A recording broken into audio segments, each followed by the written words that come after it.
In this range of motion testing, we are going to be looking at shoulder external rotation. We're going to be looking for an optimal range of motion between 90 and 95 degrees. When we're looking at some of the restrictions from the muscle component, we're going to be looking at the subscap, that muscle on the anterior portion of the scapula responsible for internal rotation, which will restrict external rotation. We're going to be looking at the pec major, the lats, and the teres minor. Now, also on this list with an asterisk, we have the pec minor and the levator scapulae. And the reason being is that in that end range of motion, so I'll just demonstrate on this arm, when we get to that end range, we do need to get some posterior scap tipping. When the pec minor and the levator scapulae are tight, it will prevent that scapula from tipping properly. So that could also be impeding or restricting this range of motion.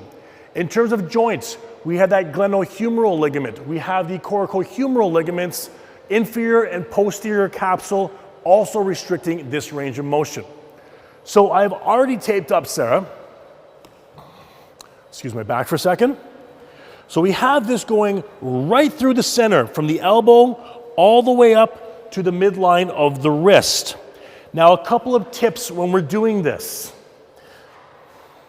I'll put this right by your head. We want to make sure that the elbow is in line with the shoulder. We want to make sure that we depress that shoulder. We don't want that shoulder elevated by her ear. We also don't want to have any adduction of the arm. So I'm going to be placing my leg right here, which will prevent her from bringing the elbow in. So in this position, I'm going to hold that shoulder down. We're going to go back into external rotation and right there. Hold that for me for 1 second, using our goniometer. So when we go into our 90 degrees, so you have our marker right here, and we are actually at about 97 degrees of external rotation. We have an optimal range of motion externally rotating the arm. Now, you can just relax that arm for a second.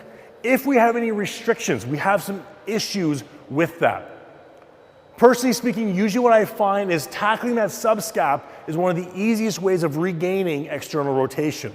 I do recommend outsourcing for that, so some good ART, some acupuncture will give clients some immediate results.